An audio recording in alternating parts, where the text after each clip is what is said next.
നെടുമങ്ങാട് ആശുപത്രിയിലെ കുഞ്ഞിന്റെ മരണം അന്വേഷണത്തിന് ഉത്തരവിട്ട് മനുഷ്യാവകാശ കമ്മീഷൻ. നെടുമങ്ങാട് ജില്ലാ ആശുപത്രിയിൽ പ്രസവ ശസ്ത്രക്രിയയ്ക്കിടെ കുഞ്ഞു മരിച്ച സംഭവത്തിൽ ഇടപെട്ട് മനുഷ്യാവകാശ കമ്മീഷൻ. സംഭവത്തിൽ കമ്മീഷൻ അധ്യക്ഷൻ ജസ്റ്റിസ് അലക്സാണ്ടർ തോമസ് അന്വേഷണത്തിന് ഉത്തരവിട്ടു. ജില്ലാ മെഡിക്കൽ ഓഫീസർ അന്വേഷണം നടത്തി 1 മാസത്തിനകം റിപ്പോർട്ട് സമർപ്പിക്കണമെന്ന് അലക്സാണ്ടർ തോമസ് നിർദ്ദേശിച്ചു. സംഭവത്തിൽ ഉത്തരവാദിയായ ഡോക്ടർക്കെതിരെ കേസെടുക്കണമെന്ന് പൊതുപ്രവർത്തകനായ സൈദലി കായ്പാടി നൽകിയ പരാതിയിലാണ് നടപടി. കഴിഞ്ഞ ദിവസമാണ് സിസേറിയനിലൂടെ പുറത്തെടുത്ത കുഞ്ഞു മരിച്ചത്. സംഭവത്തിൽ വ്യാപക പ്രതിഷേധമുയർന്ന സാഹചര്യത്തിൽ സർക്കാർ അന്വേഷണം ഉൾപ്പെടെ പ്രഖ്യാപിച്ചിരുന്നു. ആരോപണ വിധേയയായ ഡോക്ടർ ബിന്ദു സുന്ദർ നിർബന്ധിത അവധിയിലേക്ക് പ്രവേശിച്ചു. കഴിഞ്ഞ ചൊവ്വാഴ്ചയാണ് പാലോട് സ്വദേശിയായ നിരഞ്ജനയെ ആശുപത്രിയിൽ പ്രവേശിപ്പിച്ചത്. പരിശോധനയ്ക്കെത്തിയ പൂർണ്ണ ഗർഭിണിയായ നിരഞ്ജനയെ അഡ്മിറ്റാവാൻ നിർദ്ദേശിക്കുകയായിരുന്നു.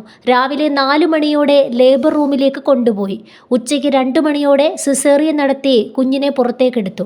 പിന്നാലെ കുഞ്ഞു മരിക്കുകയായിരുന്നു. ശ്വാസതടസ്സമാണ് മരണകാരണമെന്നാണ് ഡോക്ടർമാർ നൽകിയ വിശദീകരണം. അതേസമയം പട്ടാമ്പി താലൂക്ക് ആശുപത്രിയിൽ ഗർഭിണി കുഴഞ്ഞു വീണു മരിച്ച സംഭവത്തിൽ ചികിത്സാ പിഴവില്ലെന്നാണ് റിപ്പോർട്ട്. പ്രാഥമിക പോസ്റ്റ്മോർട്ടം റിപ്പോർട്ടിൽ ഇത് വ്യക്തമെന്ന് പാലക്കാട് DMO അറിയിച്ചു. അമ്നിയോട്ടിക് ഫ്ലൂയിഡ് എംബോളിസം എന്ന ആരോഗ്യ സാഹചര്യമാണ് മരണത്തിനിടയാക്കിയതെന്നാണ് വിശദീകരണം. ശ്വാസകോശത്തിൽ അമ്നിയോട്ടിക് ഫ്ലൂയിഡിന്റെ സാന്നിധ്യം കണ്ടെത്തി. പ്രാഥമിക പോസ്റ്റ്മോർട്ടം റിപ്പോർട്ടിലും ഇക്കാര്യം പരാമർശിക്കുന്നുണ്ട്. വിശദ പരിശോധനയ്ക്കായി ആന്തരിക അവയവങ്ങളുടെ സാമ്പിളുകൾ ശേഖരിക്കുമെന്നും DMO അറിയിച്ചു. വെള്ളിയാഴ്ചയാണ് 9 മാസം ഗർഭിണിയായിരുന്ന തൃത്താല മേഴത്തൂർ കുളങ്ങര വീട്ടിൽ നിസാർ ബാഷയുടെ ഭാര്യ നൌഷിജ ചികിത്സയിലിരിക്കെ കുഴഞ്ഞു വീണു മരിച്ചത്.